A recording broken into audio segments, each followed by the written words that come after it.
Ahí está. Bueno, buenas noches, bienvenidas y bienvenidos a todos a este encuentro de las noches de psicoanálisis. El día de hoy tenemos el enorme placer de contar con nuestro invitado, José Suberman, que nos va a abordar en una charla un tema que es sumamente interesante, que tituló El objeto del fantasma en la transferencia. Bueno, para presentarlo a José voy a leer eh, algunos aspectos relevantes de su gran trayectoria. Eh, es psicoanalista, ejerce su práctica en su consultorio de Buenos Aires, es AE y AME de la Escuela Freudiana de Buenos Aires, de la cual es miembro desde 1976. Fue presidente de la Escuela Freudiana de Buenos Aires desde 1985 al 87, tras la refundación. Varias veces miembro del comité de redacción de Cuadernos Sigmund Freud, donde ha publicado habitualmente, es autor del libro Lo que la práctica del psicoanálisis nos enseña, y de más de 100 artículos publicados en libros de coautoría, tales como La formación del analista, la experiencia del pase, el análisis lacaniano, ¿es terminable o interminable? El psicoanálisis como experiencia, la experiencia del pase 1 y 2, la eficacia del psicoanálisis, entre otros. Dicta seminarios de psicoanálisis en la Escuela Freudiana de Buenos Aires y en varias ciudades del interior y exterior.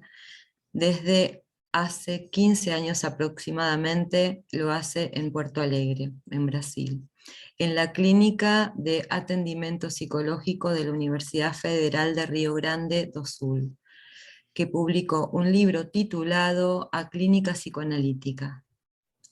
Seminarios a Clínica Escola, algunos de sus seminarios en el 2014. Es miembro honorario del Grupo de Psicoanálisis de Tucumán y de Clínica del Cártel Montevideo, de No, Mar del psicoanalistas de... Plata.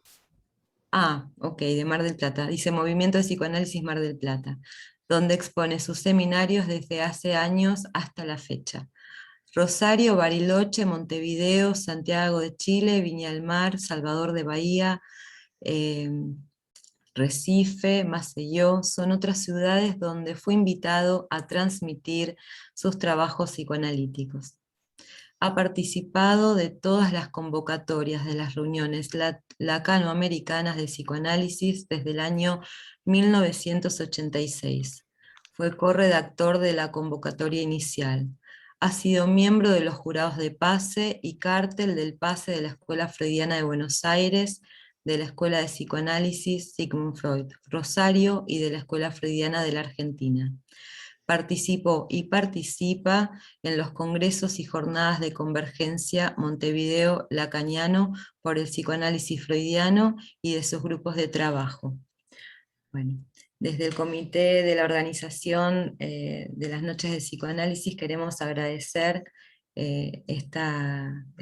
haber aceptado la invitación que amablemente le extendió Gastón Parodi, que pronto va a formar parte también del comité. Así que bueno, te damos la palabra, José, y te escuchamos. Bueno, muchas gracias, Andrea, por la presentación. Y bueno, parezco muy importante con todo lo que hice. Y extraño tanto la ciudad de César donde hablaba ahora que estamos viajamos a todo el mundo sentado en la misma silla. Es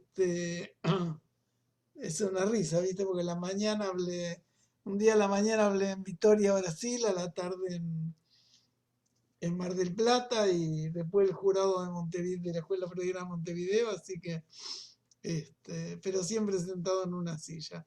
Bueno, empezamos a trabajar, les digo, hagamos así como la otra vez. Lo que no se entiende me interrumpen porque como no tenemos un trato habitual con todos, lo que no se entiende me interrumpen, lo cuestionar, discutir, lo anotan y me lo cuestionan al final, ¿sí? ¿Eh?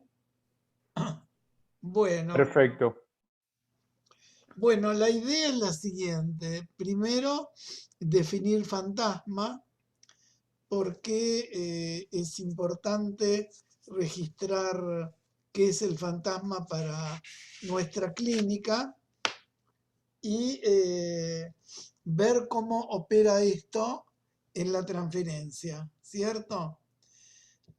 Entonces, empecemos por definir de qué se trata en el fantasma. Empiezo con una referencia freudiana, cuando Freud dice que en el síntoma hay una frase reprimida. Dice, si queremos investigar un síntoma, bueno, pidamos una línea de asociaciones que grafico así con este punteado, ¿cierto? Es un esquema casero. Bueno, si no se levantó la represión, pidan otra línea asociativa que vuelva a graficar así con estas crucecitas, ¿sí? Si se sigue sin levantar la represión, pidan otra línea asociativa. Entonces, lo que ocurre ahí, dice Freud, si no se levantó la represión, que hay una fijación del sujeto a un objeto. Entonces lo podríamos definir todas estas asociaciones, todas estas palabras que dice el analizante como el lugar del sujeto y el punto este central como el lugar del objeto. Y tenemos los dos elementos del fantasma, ¿de acuerdo? Sujeto y objeto. Primero tratemos de definir qué era objeto para Freud. Freud distingue claramente lo que es representación de lo que es objeto, ¿cierto? Hay representación de palabra y representación de cosa. Digamos que podemos equiparar, como hace Lacan, con significante y letra. Pero la representación, dice Freud, se dice o se escribe. En cambio, el objeto no se termina de decir. Al objeto se lo goza. Si del objeto oral, el gusto, la preferencia, viste que un día se te da por ir a comer pasto, otro día a la parrilla, no tiene mucha explicación. Es porque tengo ganas, gozo de eso, disfruto de eso. Entonces, el objeto es algo diferente que la representación, en tanto se lo goza. La representación se la dice o se la escribe. Entonces son dos términos diferentes. No quiero equiparar en esto lo que Freud llama objeto con el objeto A de Lacan, ¿sí? El objeto A de Lacan es un concepto mucho más elaborado que tomaremos ahora solamente en la dimensión de la lógica, que plantea en el Seminario del Fantasma. Lo que Lacan llama fantasma es lo que Freud llamó fijación, fijación en un objeto. ¿Se acuerdan que en Freud hay fijaciones orales, fijaciones anales, especialmente, y de la mirada y la voz habla, digamos, muy poco, ¿verdad? Pero lo que Lacan dice, si quieren un término parecido a mi fantasma, los que leen a Freud recuerden el término de fijación. De todos modos, para el yo hago habitualmente una diferencia entre la fijación fantasmática y la fijación pulsional. ¿Por qué? Tomando a un conocido nuestro, al hombre de las ratas, hay una fijación que es pulsional, que es anal, ¿verdad? La fijación pulsional es anal, que responde a las fijaciones anales de cualquier paciente que podemos denominar anal, de cualquier obsesivo, ¿cierto? Expulsión, retención, oblatividad, ¿cierto? Bueno, después lo retomamos cuando hablemos del objeto anal. Y la fijación fantasmática ya es la fijación a un objeto singular creado por el sujeto. Como en los grafos de la subversión del sujeto, la pregunta que se le hace al otro es: ¿qué voy? ¿Qué querés de mí? ¿Qué esperás de mí? ¿Qué querés de mí? A lo cual el sujeto, para no quedar totalmente entregado al gran otro, entrega un objeto, que va a ser el punto al que va a quedar fijado. Pero ya el objeto del fantasma es un objeto de su creación. La rata no es algo válido para todos los obsesivos.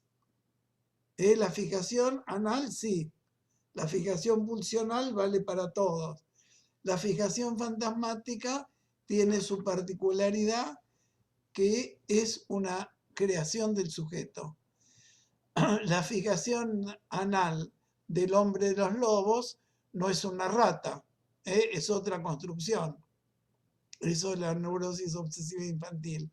Entonces el fantasma hace una singularidad, el objeto del fantasma hace una singularidad y es lo propio de la neurosis, ¿cierto? Porque para que haya un objeto A tiene que haber una barradura del gran otro que desprende un objeto. Entonces, tratemos de definir ahora los dos elementos del fantasma.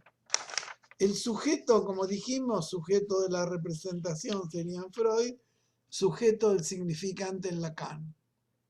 Eso hace al lugar del sujeto barrado. Es sujeto del significante, sujeto de la representación, es sujeto del inconsciente, de la cadena de significantes, ¿sí? Entonces, del lado del sujeto, en los dos términos, vamos a poder leer el deseo inconsciente.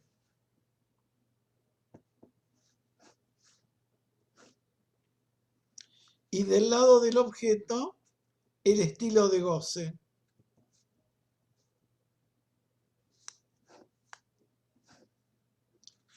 ¿Cierto? Lo voy anotando. Deseo inconsciente, estilo del goce. El deseo inconsciente se lee en lo que se dice. ¿Vieron todas esas frases acuñadas en los primeros seminarios de Lacan? El analista lee lo que se dice, el analista lee con la oreja, ¿cierto? Leer el significante a la letra, eso nos permite leer el deseo inconsciente, tal como lo vimos en todos los historiales freudianos. El estilo de goce, digamos por ahora, estilo de goce anal, estilo de goce oral, goce escópico y goce de la voz, ¿sí? Y ahora definamos las operaciones lógicas que unen a estos dos elementos. Lacan habla del movimiento lógico de alienación, ¿sí? Del movimiento lógico de alienación, que no es la alienación de los filósofos, no, nada que ver con lo que dice Sartre, sino que es lo propio de la lógica. el sujeto queda alienado a un objeto. El hombre de las ratas queda alienado ¿a qué objeto? Al objeto rata, ¿cierto? Es decir, entrega el objeto anal, el objeto rata, para que poder hacer su vida de neurótico y no quedar como falo del otro, que es lo que le ocurre a un psicótico. Si hace ese negocio, digamos, entre comillas, entrego un objeto para sostener mi singularidad, para sostener mi deseo como sujeto. Por eso se llama el punto en que el sujeto está retenido en el objeto goce parasitario. ¿Eh? Ese punto en que estoy retenido es el goce, en el fantasma es el goce parasitario. El otro movimiento lógico es el movimiento de separación.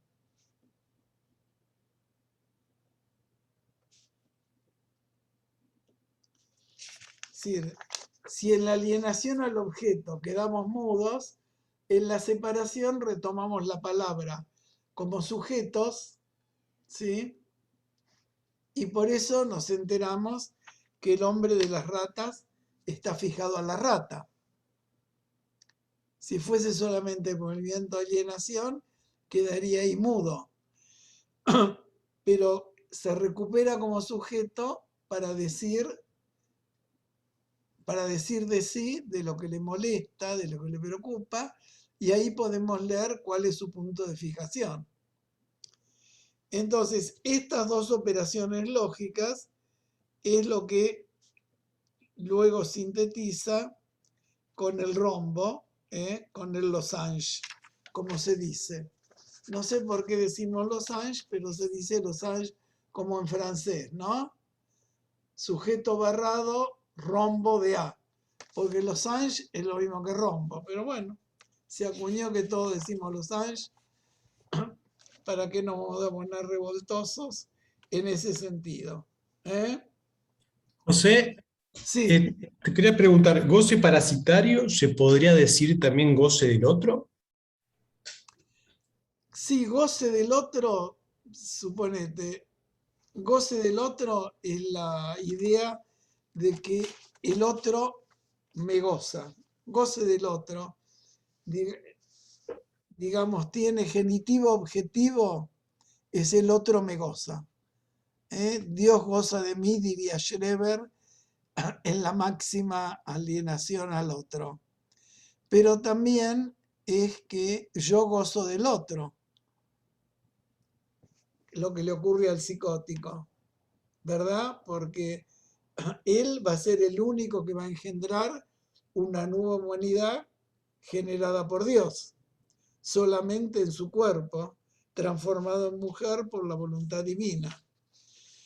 Ahora, sí, para hablar de goce del otro tenés que distinguir goce del otro, goce fálico, ¿cierto? Y goce del sentido, que ya es cuando arma el nudo, ¿cierto? Acá estoy hablando de cómo está la lógica del fantasma, ¿viste? Porque no se puede hablar de todo. Claro, Pero, claro. no, está bien está bien que preguntaste, pero el goce parasitario hace específicamente al lugar en que estamos retenidos como objeto en el fantasma. ¿Eh? Tiene que ver con lo que en el nudo llama goce del otro.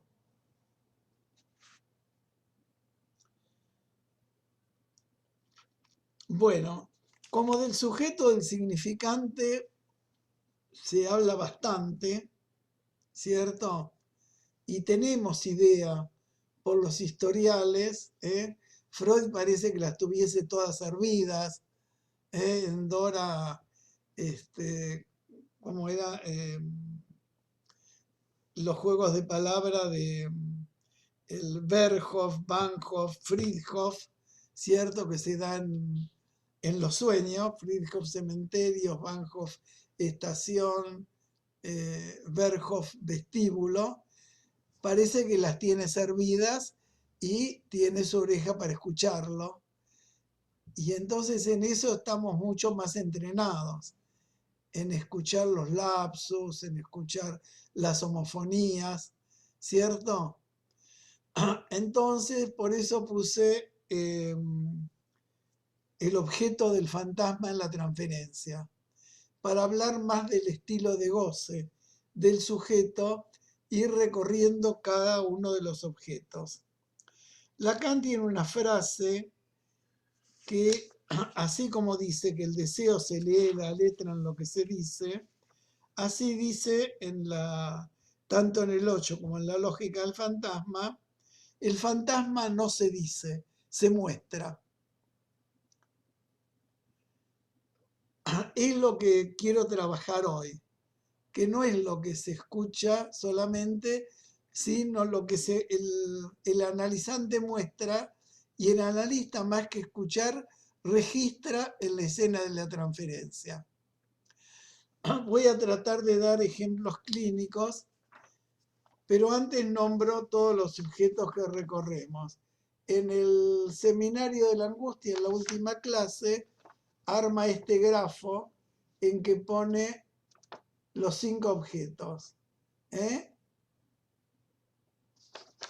El objeto oral en relación a la voz, el objeto anal en relación a la mirada en el mismo piso, y el falo organizando, lo incluye como objeto y también es el que organiza esta secuencia de especies del objeto A. Especies del objeto A, que es otra cosa que el objeto A vaciado, el objeto A puro. Vamos a recorrer las especies del objeto A, ¿sí? Y entonces voy a ir armando. Ay, disculpa, ¿podrías repetir en qué seminario armaba? Este gráfico, Sí. en la última clase del seminario de la angustia. Gracias. Entonces, no, de nada.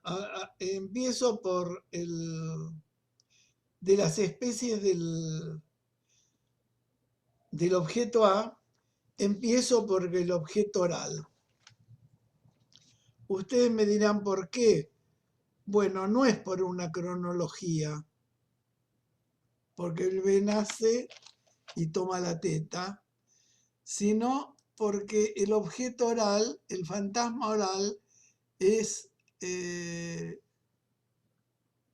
fantasma oral es hay o no hay. Es muy como que posibilita o te declaras imposibilitado. Lacan pone para cada uno, y voy armando un esquema,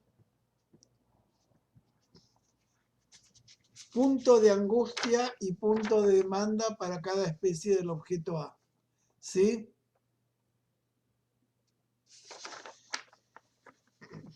El punto de angustia del objeto oral es el fantasma del agotamiento del pecho materno.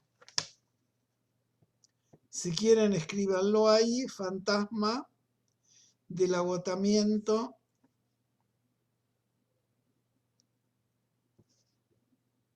del pecho materno.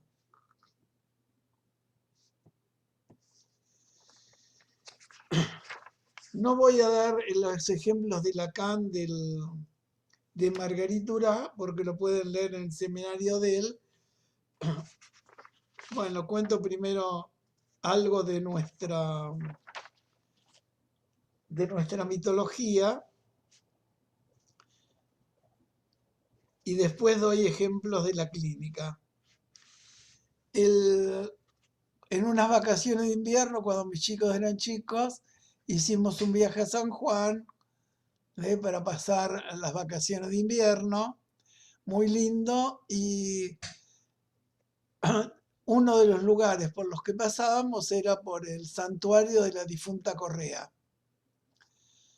Me llamó mucho la atención en esa zona del desierto, le dicen el desierto, es un arenal de cualquier cantidad de kilómetros en una provincia con tanta pobreza que haya semejante cantidad de caños trasladados desde la ciudad más cercana hasta el santuario, porque es un arenal, no sacan el agua de pozo. Se gastaron un fangote y ahí armaron un hotel, y hay un montón de pabellones. Hay pabellones con vestido de novia, gracias por haberme cumplido mi deseo de casarme. Hay pabellones con chapas de camioneros que agradecen, gracias difunta Correa, me pude comprar el camión. Bueno, hay un montón de pabellones. Hay uno con camisetas de fútbol, donde cada uno le pide que su equipo salga campeón. Obviamente no los puede satisfacer a todos, por lo menos a todos el mismo año. Y me acuerdo que mis chicos me empezaron a decir, comprarnos una camiseta de Racing que se la ponemos para que salgamos campeones. Dale, dale, dale. Le dije, pero no, que se han vuelto místicos, ahora están todos locos. ¿Cómo le vamos a poner una camiseta de Racing nosotros, la difunta Correa? Pero bueno, estuve malo con ellos, pero yo me compré el librito del mito de la difunta Correa porque quedé curioso, ¿cierto? Y aparte recién volví a dar un seminario en Salvador de Bahía y les digo, ¿cómo todos hablan de Marguerite Duras y todo eso, de la mitología griega, y no hay un trabajo sobre Iemanjá, ¿cierto? O toda la mitología de ustedes. Trabajen lo local, entonces no pude menos que comprarlo. Bueno, la difunta Correa es una mujer que en las luchas intestinas de la política sanjuanina huye para que no la maten, huye por el desierto, por el arenal. Bueno, con sol, huyendo y sin agua, cae en medio,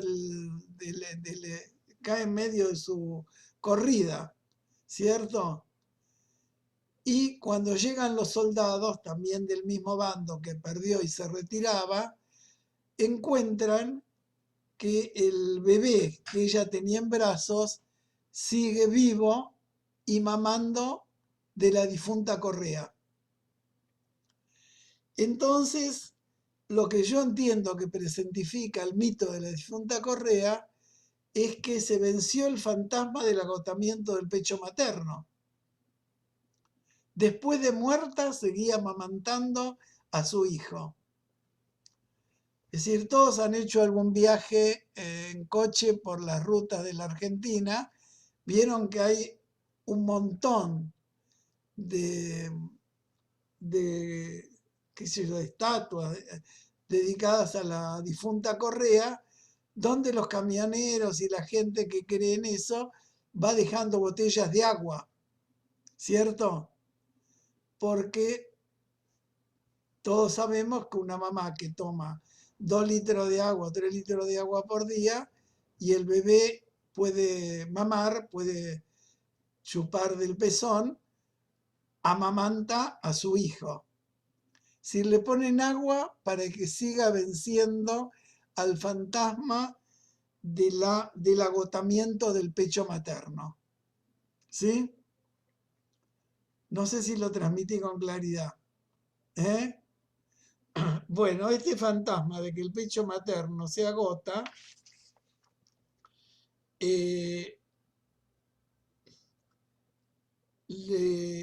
digamos, queda vencido. Les digo, por ejemplo, lo sintetizo, este punto de angustia, como no hay más. No hay más para mí. Muy imperativo. Es el fantasma, no hay más para mí. En el punto de angustia. Che, ¿me dan un minuto? Me agarro un vaso de agua que no preví, pero que tengo, si no toso cada rato. Un minutito.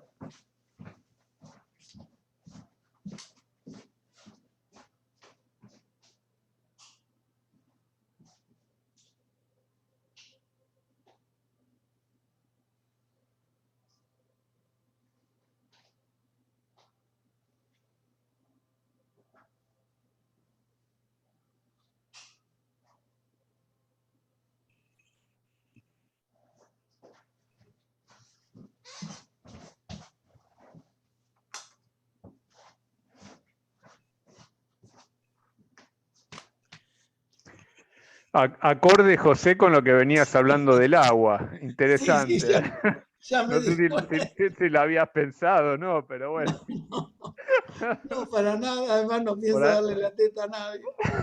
por ahí es parte de la exposición. Interesante. Lo bueno que faltó en este punto. Sí, este, sí, sí, te juro que lo pensé apenas lo dije. Pero bueno, eh, Perdón, una pregunta entonces. ¿El fantasma del agotamiento del pecho materno entonces está relacionado con esto de como, digamos, como que no hay más para mí, digamos, con este temor, ¿no? sí, Con el temor de que no hay más para mí. exactamente. Bueno, relato casos de la clínica. Relato unos cuantos, pero digamos, para esto de no hay más que me preguntás.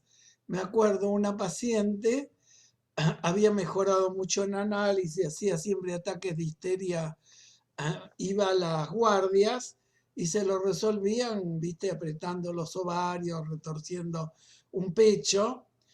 Entonces llegaba febrero, en esa época era habitual que los analistas no tomamos febrero, le aviso que me tomo todo febrero, ¿cierto? Y qué es lo que hacía cuando mis chicos eran chicos, tomaba todo el mes.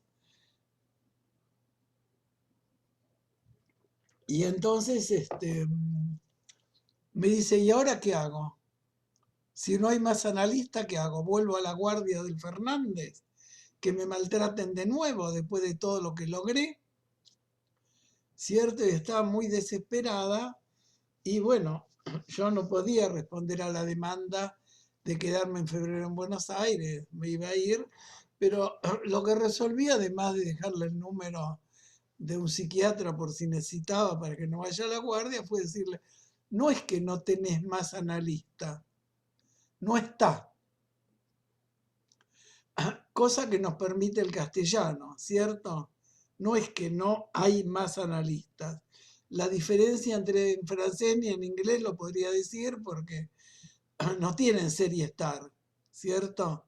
Pero en castellano podemos decir, por suerte, no está tu analista, pero no es que no hay más analista para vos.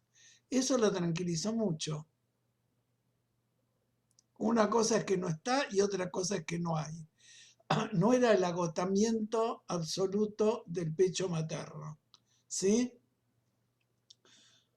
Otro caso que les cuento, bueno, este es de un control, pero igual es gráfico, es el que se me ocurrió anotar, donde esta analista había tenido formación kleiniana, pero era muy dedicada, siempre tenía las sesiones anotadas, todas sus preguntas, estaba comprometida con el análisis. No me molesta a mí que piensen de otra manera que yo. Y entonces me cuenta de un paciente que viene hace tiempo, que se había analizado antes con otro, que ahora nombro, y le había ido muy bien, estaba avanzando bien en sus estudios de derecho,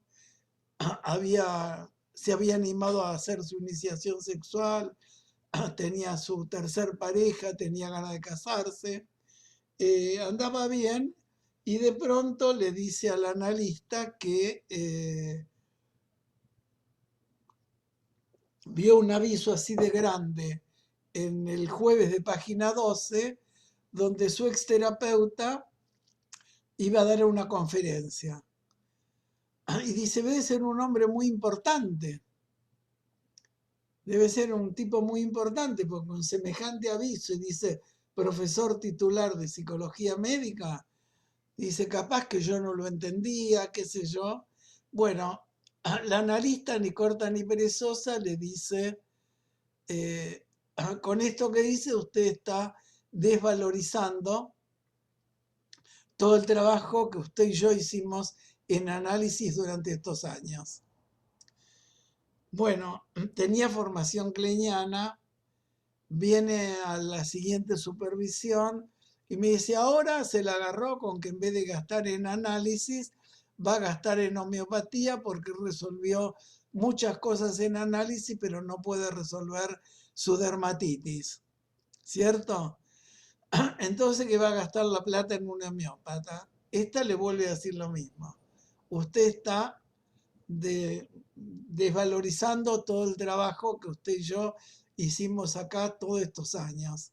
Y que usted logró esto y logró esto. Bueno, le digo, lo único que falta que le interpretes es que usted está cagando sobre mi pecho y en vez de la ansiada leche recibe su propia mierda, que era un cliché de la época kleiniana de los años 50, que los veo bastante más jóvenes que yo, no sé si lo recuerdan, pero tiene que ver con cosas que yo escuchaba al inicio. Entonces se ríe y le digo, como nos llevamos bien, le digo, che, Dios te dio dos orejas y una sola boca para que escuches el doble de lo que hablé. No le interpretes eso, estás muy enojada, eso es contratransferencia, la contra de la transferencia. No hables de tu enojo. Eso es de la persona, del que ocupa el lugar del analista. El deseo del analista es otra cosa. Trata de calmarte y escuchar un poco. Bueno, viene la sesión siguiente y cuenta que lo llamó un primo de este muchacho y que se había muerto el papá, que era un tío paterno del paciente, que era abogado, laboralista, que había trabajado con las leyes primeras laborales de Alfredo Palacios, y que le dice, mira, yo sé que estás estudiando Derecho, no quiero regalar la biblioteca de papá a cualquier institución, prefiero ofrecerte la voz. Bueno, él le dice muchas gracias, se encuentran a tomar algo, y en la conversación surge que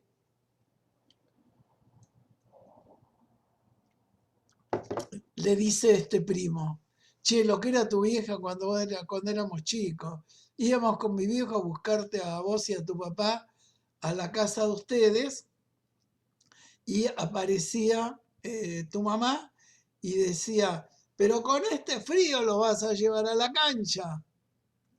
¿Lo querés matar? ¿No ves que el nene es asmático?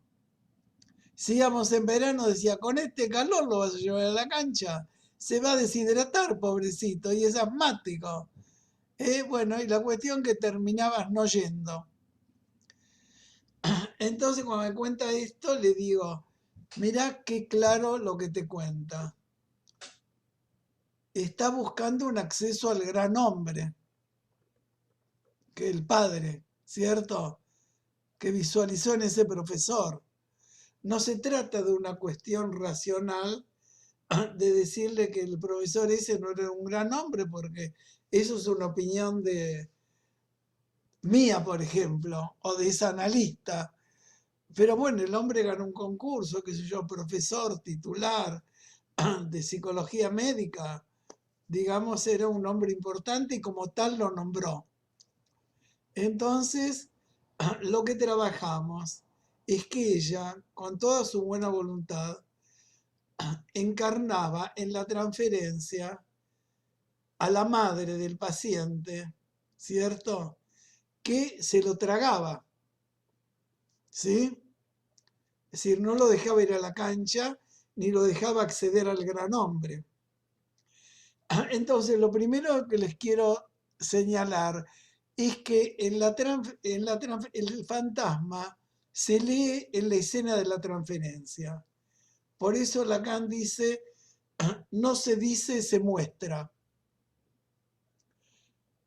La analista pasaba por el movimiento mismo de la transferencia a ocupar el lugar de la boca de la madre, que se lo tragaba al pibe y no le dejaba el acceso al gran hombre. Entonces, por el título que puse y cómo lo desarrollo, lo que quiero decir es que no se escucha solamente en lo que se dice, también se lee en la escena de la transferencia. Freud alguna pista de esto nos dio cuando las fantasías histéricas y su relación con la bisexualidad, él dice, con esta mano se quita las ropas como un varón y con estas se defiende como una mujer. Lee Fantasma de la bisexualidad, ¿cierto? Freud lee habitualmente en la escena, aunque nunca lo teorizó. Pero si ustedes se acuerdan, cuando el hombre de las ratas, que recién hablábamos, se incorpora en el diván, Freud le dice, yo no tengo ninguna tendencia sádica. ¿De qué tenía miedo? ¿Cierto? Creía que le iba a hablar del empalamiento y él le cuenta el fantasma de la rata. ¿Cierto? Cuando Dora juega con el monedero, en la sesión, Freud le interpreta el juego masturbatorio. Es decir, eso lo lee como analista, nunca teorizó esto, pero nos da la pista cuando habla de las fantasías histéricas y su relación con la bisexualidad. Lacan, en cambio, hace la lógica de esto, de cómo se lee en la escena. Hay que leer en lo que el analizante dice, pero también hay que leer a qué lugar de objeto somos llevados en la transferencia. Si esta analista seguía diciéndole, ustedes valoriza todo nuestro trabajo, qué sé yo, se sentía tan preso de la boca, se sentía tan una presa en la boca del analista, en la boca de la madre que representaba, que se iba a tener que ir del análisis. Cosa que cuando los fóbicos se sienten muy como una presa en las fauces del otro, se las tienen que tomar. Es donde más hay que abrir y esto se lee en la escena de la transferencia. Obviamente la escena la construimos a partir de lo que se dice, pero hay que registrar qué lugar estamos ocupados, qué lugar ocupamos en la transferencia. O dicho, como lo dice Lacan más adelante, qué semblante de objeto estamos representando. ¿Qué objeto estamos representando? En este caso es claro que el objeto que representaba era el objeto oral, ¿cierto? Bueno, Éric Laurent también, cuando hizo sus conferencias en Buenos Aires, contó que Lacan le interpretó, que él era un gordito, muy gordito, de chico, y que no podía resolver eso, ¿cierto? Y que era un gran lector de novelas. Tragaba libros como así de gordos, habitualmente, y dice que un día Lacan, con su estilo, se incorporó del sillón, se puso cara con cara y le hizo ¡ah! Así, ¿no? Como una boca que se lo traga, y ese es el momento donde él entendió que se tragaba todo por miedo a ser tragado.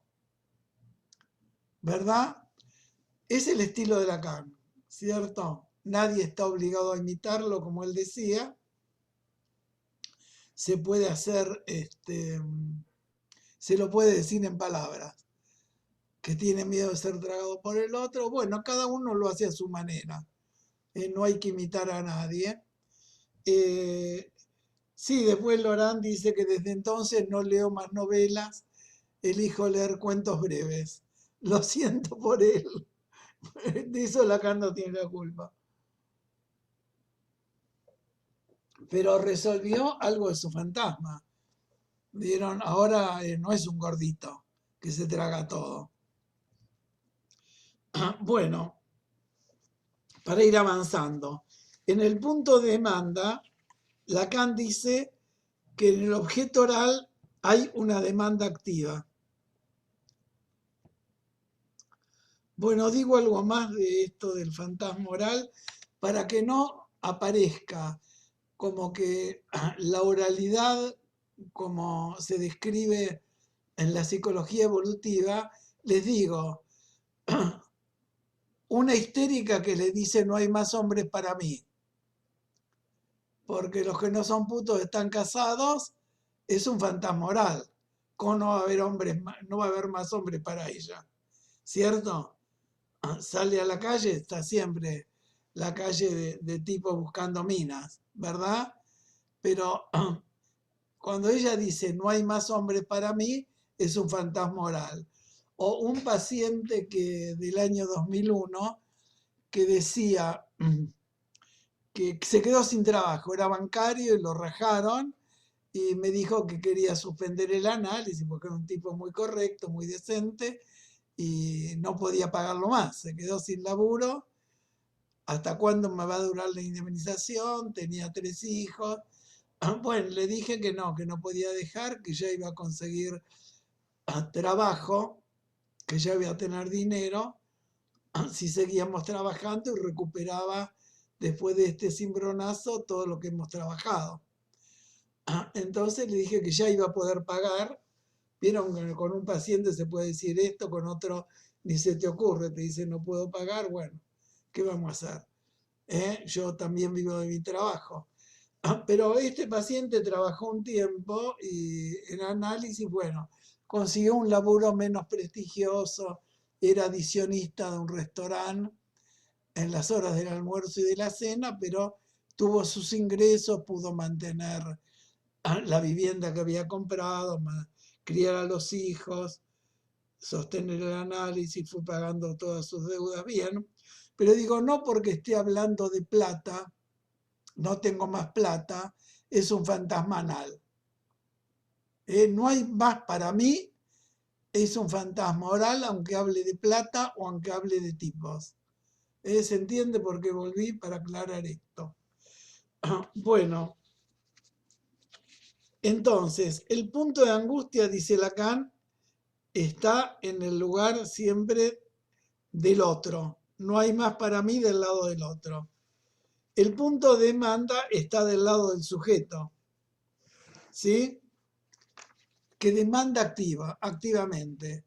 Como dice en los primeros artículos la familia, digamos que el que no puede sostener su demanda oral son las muertes no violentas, no la que se tira del balcón, que en general es anal, sino el que se deja de morir por no demandar activamente aquello que quiere.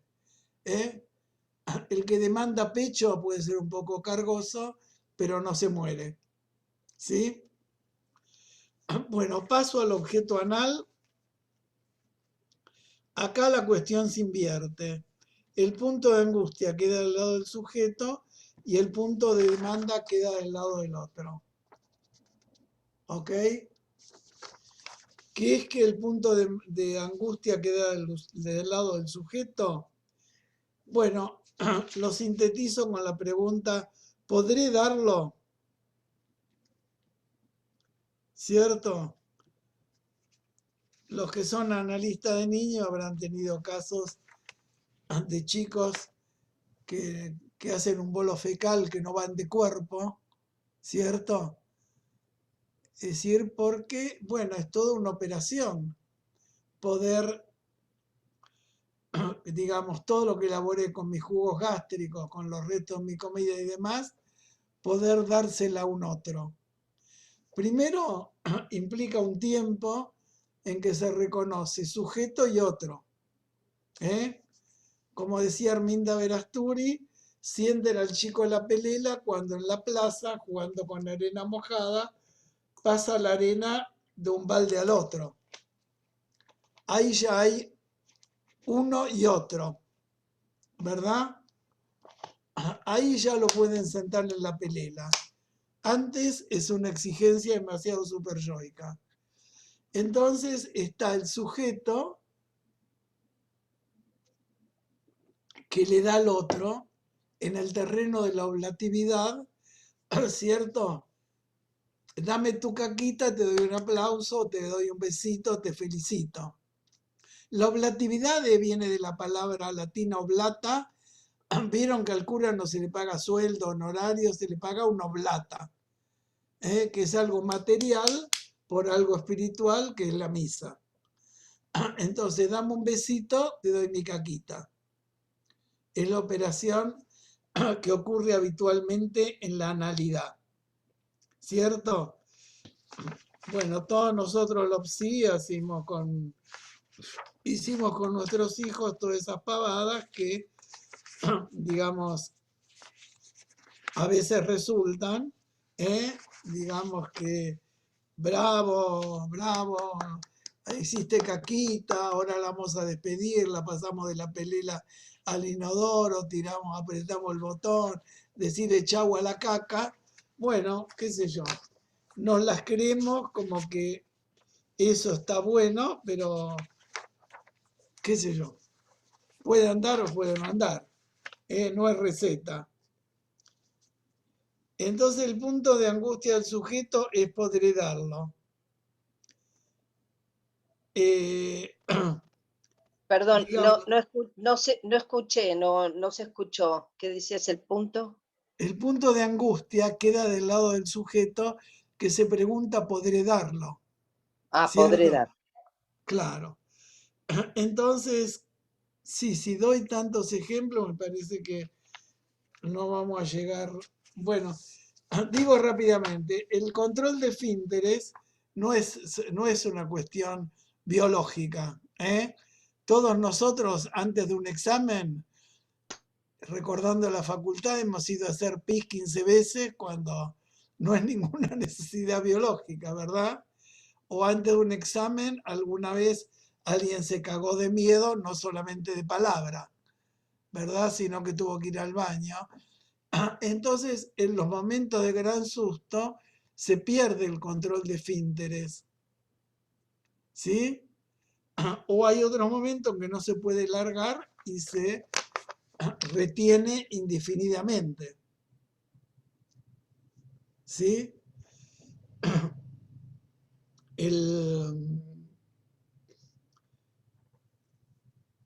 Sí, por ejemplo, hay pediatras de, qué sé yo, Escardó, cuando lo llamaban porque un chico dejó de controlar esfínteres.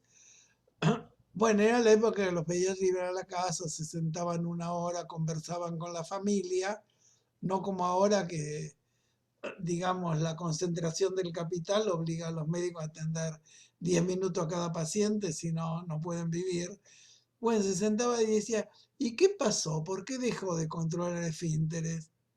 ¿Qué hechos hubo en la familia? Bueno, entonces la mamá decía, no, lo que pasa es que mamá estuvo enferma, muy enferma, yo me dediqué más a mamá, no lo atendí tanto al nene, entonces fue una época difícil para todos. Bueno, es eso, no le daba ningún remedio. Decía, vuelvo a acompañar como cuando póngale el pañal y vuelvo a acompañar como cuando controló esfínteres, ¿cierto? Vuélvele a pedir que se siente en la pelela, haga los juegos con arena, todo eso, y va a andar bien. Digamos, para no dar tantos ejemplos, y quiero trabajar por lo menos los 5 objetos, pero brevemente, ¿vieron que hay pacientes que tocan el timbre? Ustedes tardan 3 minutos por cualquier cosa, diciendo, ay, creí que no estaba, creí que no me iba a querer atender más. Bueno, hay otros pacientes y que después se acuestan en el diván y dicen, me imagino que está podrido de mí, siempre digo lo mismo, no me va a querer atender más. Ya podemos leer en la escena que está ubicado en una posición anal expulsiva, ¿cierto? El que dice, usted no me larga más porque usted siempre vamos a tener problema acá, siempre en la vida hay problemas, usted nunca va a dar por terminado mi análisis, voy a estar acá retenido toda la vida, es claro que se lee en la escena de la transferencia un fantasma anal retentivo, ¿sí? Bueno, una aclaración, digamos, siguiendo el esquema de Geterme sobre la dimensión del falo, ¿sí? El falo no solamente organiza las representaciones, sino que organiza los objetos. Digamos,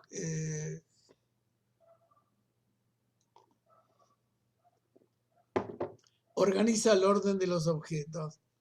Entonces, respecto del falo, importa distinguir lo que Fennikel tenía razón cuando decía que la etapa, que lo anal prepara para lo fálico, porque también en lo fálico, digamos, el sujeto se pregunta, ¿podré darlo? Del lado varón, más legible, una mujer podré tener hijos, ¿cierto? Podré darlo queda del lado del sujeto. A nadie le está garantizado. Dios nos libre, pero digamos, cualquiera puede tener un momento, una impotencia, una eyaculación precoz, así que la pregunta, ¿podré darlo? Se instala en relación al falo, a la etapa fálica.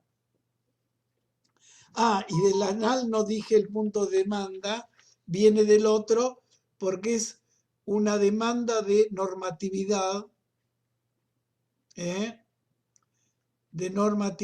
y disciplina.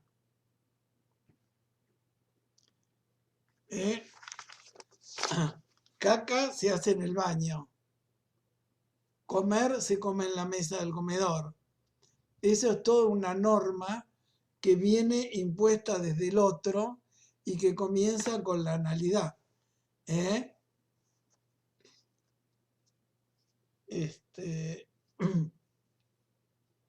Si ahora lo revivo con mis nietos, lo que hacía con los chicos, pero mi nieta me decía, abuelo, acompáñame al baño, prendeme la luz y cerrar la puerta porque es un momento de intimidad. No sé si se lo dijo la mamá o el papá, pero me causa mucha gracia. Pero la norma es esta, que comemos todos juntos, pero al baño no vamos todos juntos. Ahí ya es la primera actividad que se hace a puerta cerrada. Ahí se instala la norma, la disciplina, o como ya les dicen en ese momento en el jardín, a guardar, a ordenar cada cosa en su lugar. Este es el momento de jugar, este es el momento de guardar las cosas, ¿cierto? Aparece una normatividad que se va incorporando. La característica de la analidad es que en esto del punto de demanda es que ve venir su deseo como demanda del otro. ¿Vieron eso que les pasa a los enfermos y nunca entre nosotros? Que el obsesivo dice, tengo unas ganas de viajar a Europa, la mujer agarra como es en el diario del domingo, el suplemento de turismo, le recorta todos los planes de viaje a Europa. ¿Y qué dice el otro? Pero vos qué te crees, que soy Rockefeller, que yo puedo pagar esto. Siempre ve venir su deseo, que la mujer escuchó, como demanda del otro. Me piden más plata, me piden más cosas los chicos, me piden... Y sí, es el lugar que ocupás. Pero lo ve venir su propio deseo. Él quiso tener hijos, ¿cómo no le van a pedir cosas? Él quiso viajar a Europa, su mujer amorosamente le recorta todos los avisos y el nieto dice, ¿qué te crees? ¿Que soy Rockefeller? Bueno, ¿vamos bien? ¿Sí? Bueno, entonces, sí, como son 9:10 y Gastón me dijo que a 9:30 habitualmente cortan, bueno, paso a considerar el objeto voz. El objeto voz, digamos, es importante distinguir, lo trabajó Freud apenas lo nombra, ¿cierto? En las pulsiones y sus vicisitudes, lo trabajó, se lo dejó para trabajar a Lacan, así no se quedaba desocupado. Entonces, el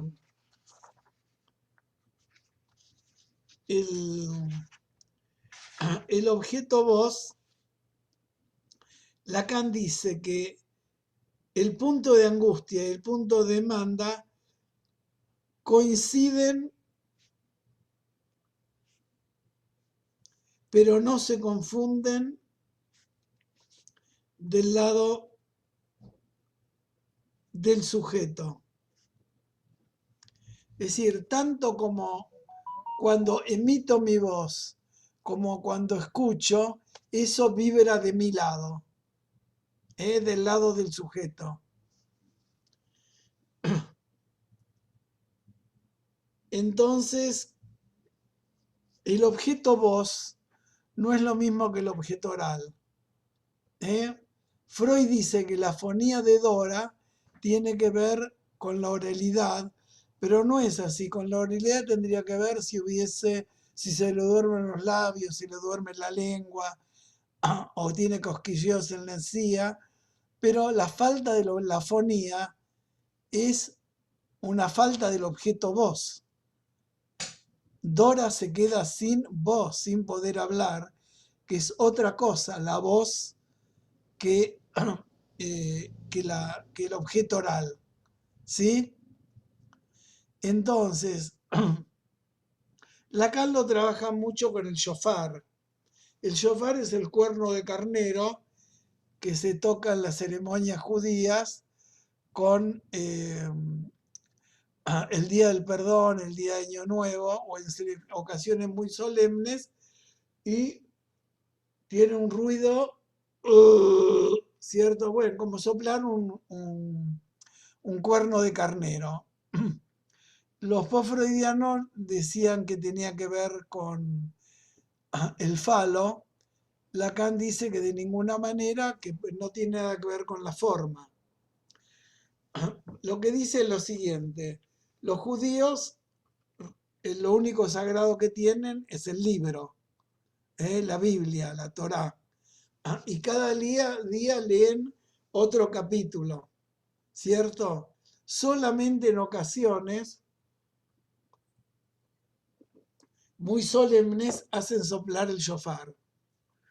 Y Lacan lo trabaja muy bien en el Seminario de la Angustia. Son 3 ruidos.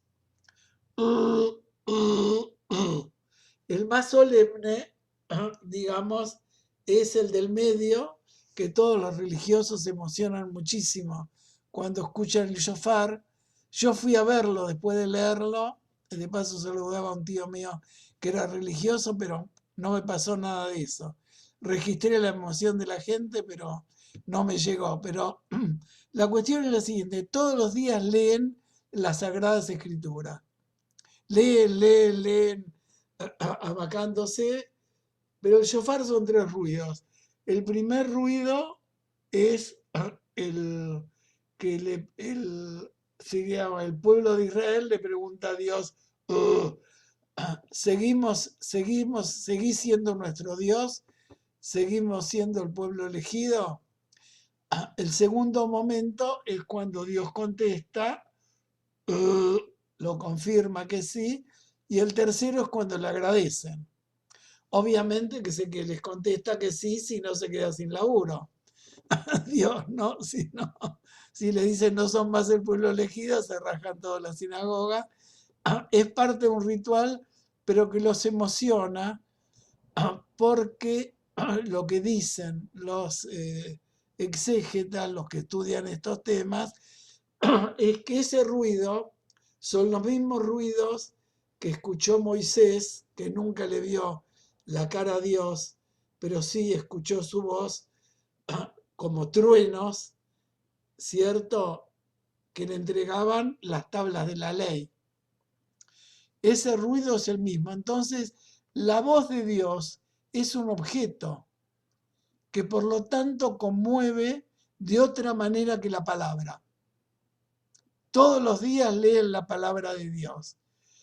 En cambio, en estas ocasiones escuchan la voz de Dios que los conmueve de otra manera, ¿cierto? Esto lo pueden registrar el modo en que en cada uno le llega la voz del otro. Bueno, yo cuando fui residente del Moyano, digamos, las pacientes internadas nunca hablaban, nunca conversaban. En cambio, si le ponías música, salían y bailaban y seguían el ritmo. Pillón Riviera, quien escuchaba mucho en esa época, hablaba que no había solamente, que como post-freudiano, que no había solamente posición depresiva y esquizoparanoide, que también había una posición patorrítmica, que es el ritmo con que hablamos, ¿cierto? Y es algo que también trabajó Alain Didier Weil como algo anterior a la palabra, ¿cierto? El ritmo que imprime la madre en la relación con el hijo y que nos habita después como un ritmo, una entonación que vamos sosteniendo. José, Sí. ¿puede repetir el nombre del autor, Alain? Alain Didier Weil. Está en los 3 tiempos de la ley ese relato, que es un libro de él muy lindo. Bueno, entonces ahora cuando hable del objeto mirada voy a contar el caso de él.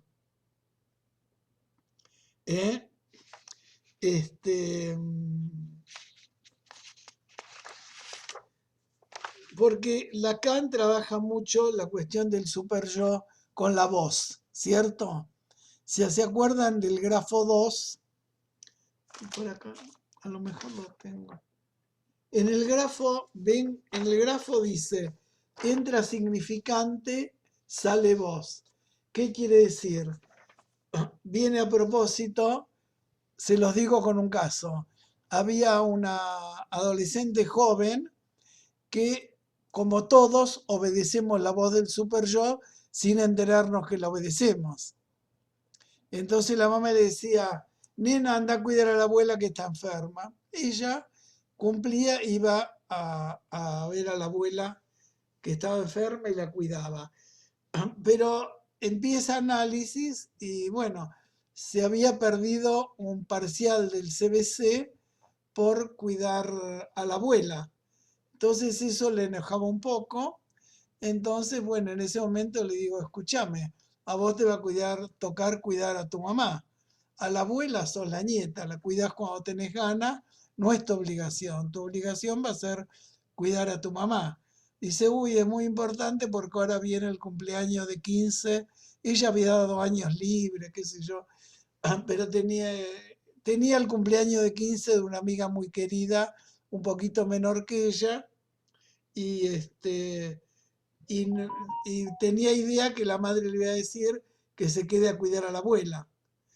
Entonces, cuando entra esta palabra, cuando ella puede escuchar, a vos te va a cuidar, te va a tocar cuidar a tu mamá. A tu mamá es la hija de la abuela, le toca a ella.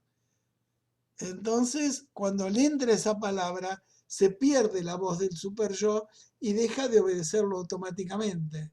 Le dice, mamá, yo voy a ir al cumpleaños de mi amiga. A la abuela te toca cuidar la voz, yo la quiero mucho y me gusta estar con la abuela, pero no ni perderme un parcial ni perderme un cumpleaños. Entró palabra, entró significante en dispositivo, se perdió la voz del super yo. Bueno, con la mirada, dice Lacan, que el objeto mirada, el fantasma escópico, también dice coincide, pero no se confunden del lado del otro. Obviamente nos sentimos mirados por el otro. Nadie sale a la calle cuando va a correr o cuando va a dar una conferencia o cuando va... No te vestís igual para ir a una fiesta que para ir al consultorio. No te vestís igual si vas al gimnasio que si vas a una visita. Entonces la mirada del otro está siempre presente, pero cobra una rigidez fantasmática cuando en todos lados actúas igual. Verbigracia Mirta Legrand, la ves en el teatro, en los almuerzos, en la cena, está siempre igual, perfecta para la mirada del otro, ¿cierto? No hay esa plasticidad que acá está de este modo, acá está del otro. Pero el objeto mirada tiene, sí, digamos, ahora que mis nietos aprenden a caminar, sé que caminan un poco, miran quien lo mira, la mirada sostiene esa caminata, porque si nadie lo mira, se sienta en el piso. Lo volvés a mirar, no es un hilito, pero la mirada sostiene. Entonces, lo que les decía de Alain Didier-Weil es que, bueno, cuento un caso. Un caso en el que un muchacho está en la estación de trenes de París, en una de las estaciones de trenes, y baja una señora embarazada con 2 maletas muy grandes. Este muchacho muy galante se acerca y le hace así como para agarrar sus 2 valijas, ¿cierto?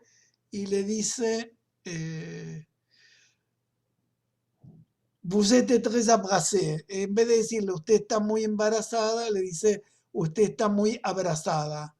Lo cual en el francés parisino cotidiano, usted está muy abracé, está muy cogida, ¿cierto?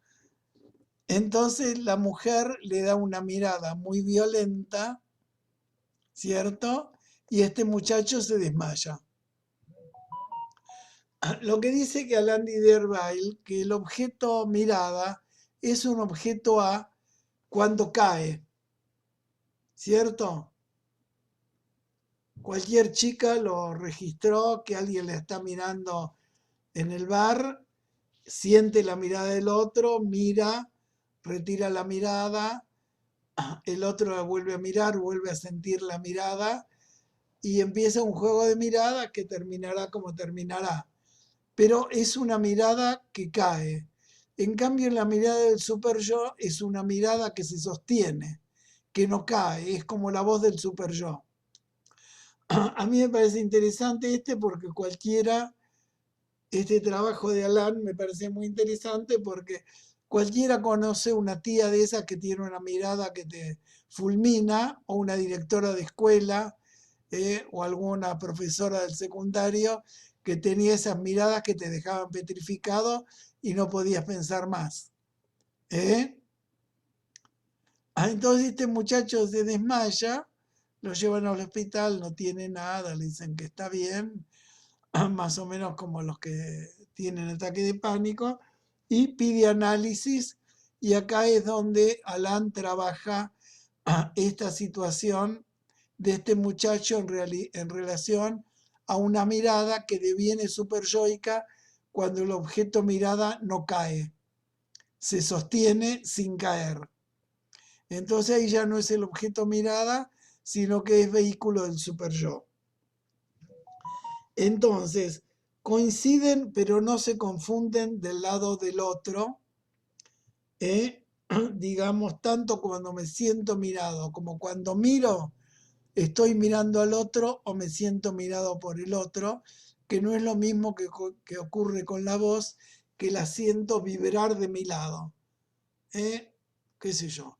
En cualquier fiesta que está más o menos aburrida, si el DJ es bueno, pesca la edad de la gente y cómo es la gente y le invoca justo la música que saca a bailar a todos, ¿no?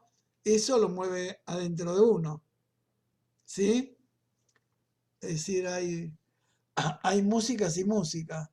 Si pones una chacarera en Tucumán, la bailan todos. Si la pones acá, no sé cuántos salen, ¿verdad? Si pones un tango, salen más. Pero, bueno, está claro lo que digo. Sí, como son y 25 prefiero interrumpirme, pero lo que quiero dejar claro es esto. El fantasma se lee en la escena de la transferencia. Se registra en lo imaginario de la escena de la transferencia, ahí se lee.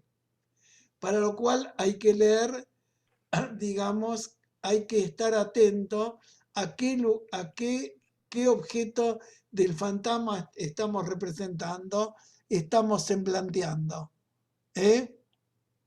Bueno, me interrumpo acá y espero preguntas.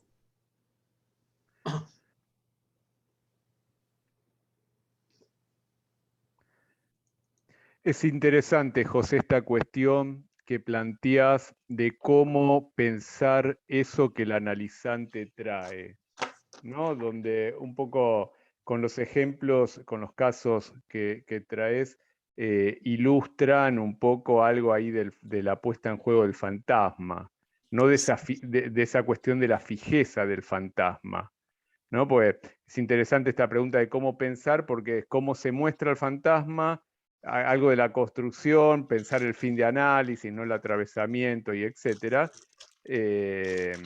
Me parece que es interesante porque ahí marcás algo de la diferencia que tiene que ver con aquello que el fantasma suscita en tanto la demanda, ¿no? Donde diferencia del movimiento de sintomático, ¿no? Fijeza del fantasma, el síntoma que se mueve, ¿no? Y la cuestión cómo leer algo ahí de esa fijeza y qué hace el analista con eso. Porque vos lo señalás, lo que hace el analista ahí es hacer sentir una demanda.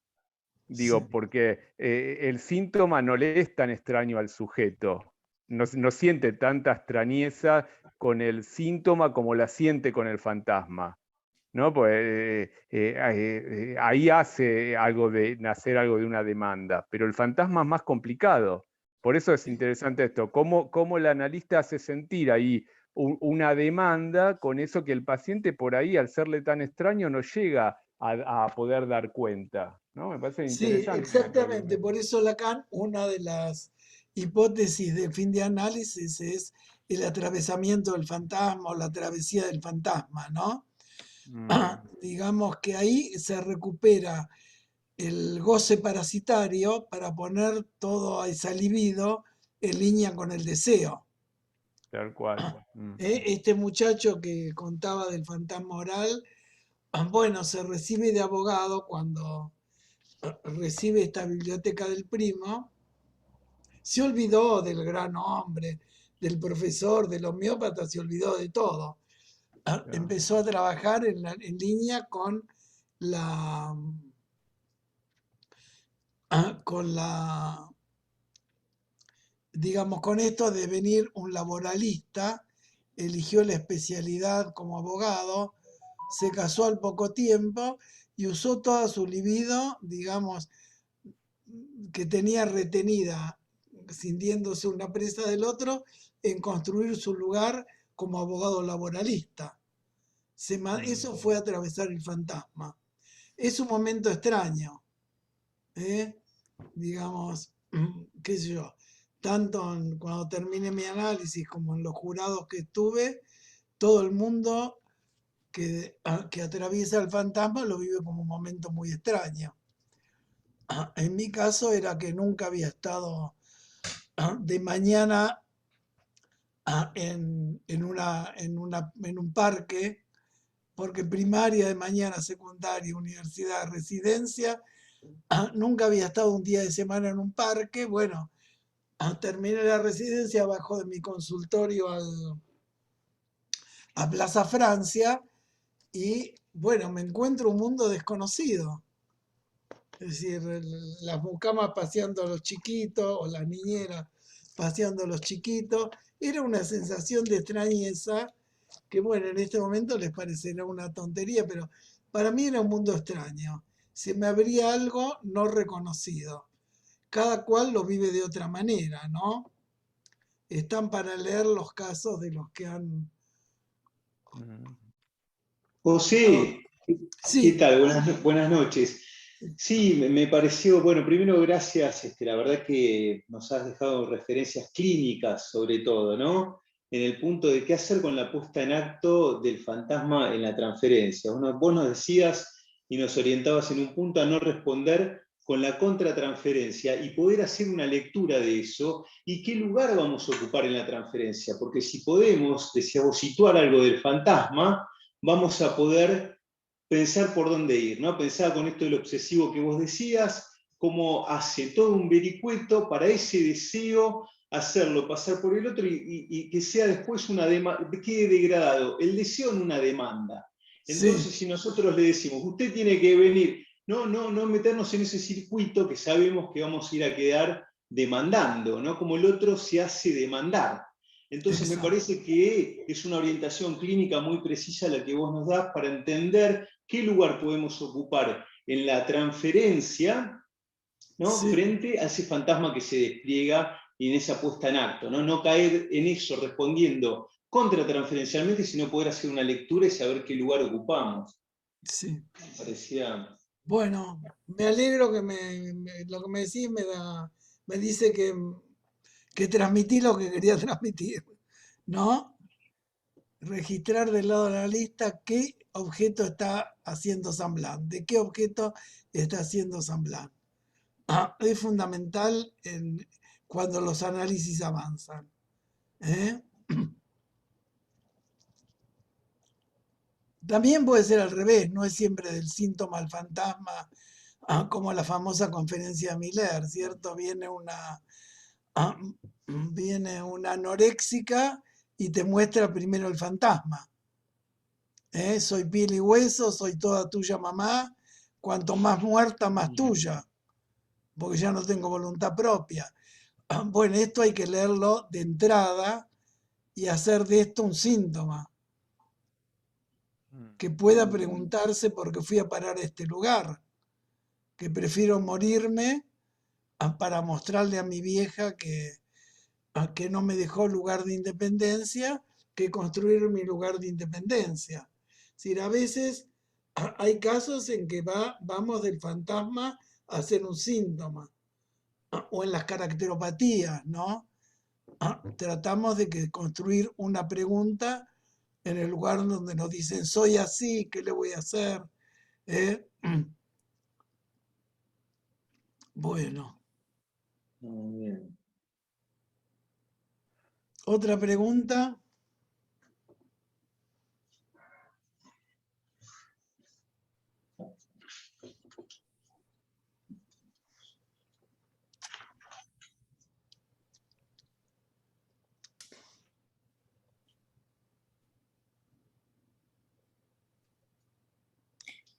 Bueno, acá te saludan, hermosa noche, gracias José. Bueno, Eh, invitar a Borges, no, tiene que haber una tercera. Viste que Borges cuando terminó la conferencia decía tres últimas bolas de la noche como en el casino. Bueno, tiene que haber tres preguntas. Bueno, yo voy a tomar la palabra. Dale. No, por un lado, agradecerte, José, por todas las referencias. Un poco Walter y Alejandro traían esto de las referencias clínicas que orientan a la posición del analista en la cura, y me parecía fundamental esto último que venía pensando cuando traías que, un poco retomando lo que decía Alejandro, que el síntoma a veces aparece de entrada, pero qué sucedía cuando aparece el fantasma de entrada da una clave de cómo intervenir y cómo construir la lógica de ese caso. Y me parecía que era, bueno, que la intervención que traes en relación a esto que trajo Eric Laurent en sus conferencias, es interesante porque ahí parece que en esa intervención de Lacan, con esa boca que se abre, es algo que es una intervención que conmueve algo, que sacude algo que se alojó en ese cuerpo para liberarlo, ¿no? Un poco esa clínica de lo real bueno, que se plantea también, ¿no? Esta de perturbar la defensa. Me parece que ahí ese efecto de conmover necesariamente implica leer de qué objeto estamos hablando. Me gustó muchísimo. Sí. Sí, yo no, bueno, vos lo conceptualizás como clínica real. Yo digo que el analista interviene en los 3 registros. En Claro, lo simbólico con la interpretación, en lo real con estos gestos, ¿cierto? Y claro. en lo Sí, imaginario cuando leen la escena. tal Sí, cual. Sí, y con su estilo. Me parece que ahí está el estilo de cada analista, que eso es lo que es la singularidad también de esa sí. lectura, ¿no? El sujeto es el estilo. ¿eh? Tal cual. Pero es importante esto que nos abre Lacan de poder leer en los 3 registros. ¿eh? Cada uno con su estilo, ¿verdad? Es decir, me acuerdo una chica que quedó embarazada después de los 40, era muy peleadora, muy revoltosa, ¿viste? Una gerenta de una casa de cambio que la atendía a las 8 de la mañana me dejaba, no, a las 9 me dejaba cansado porque tenía que estar a las 10 ahí. Y bueno, finalmente hizo pareja, le fue bien en el análisis, quedó embarazada y sobre los filos de los 40 iba a tener su hija. En el segundo semestre, en el segundo trimestre, venía tranquila, se acariciaba la panza, ¿cierto? Decía, se me pone duro, se me pone blando. Yo hacía referencia al valor fálico del embarazo.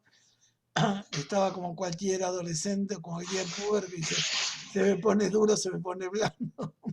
Y es cierto, pero fue pasando así el tiempo y la otra fue una conferencia mía donde dije que para el psicoanálisis no hay psicoprofilaxis, entonces no iba a los cursos de psicoprofilaxis de parto.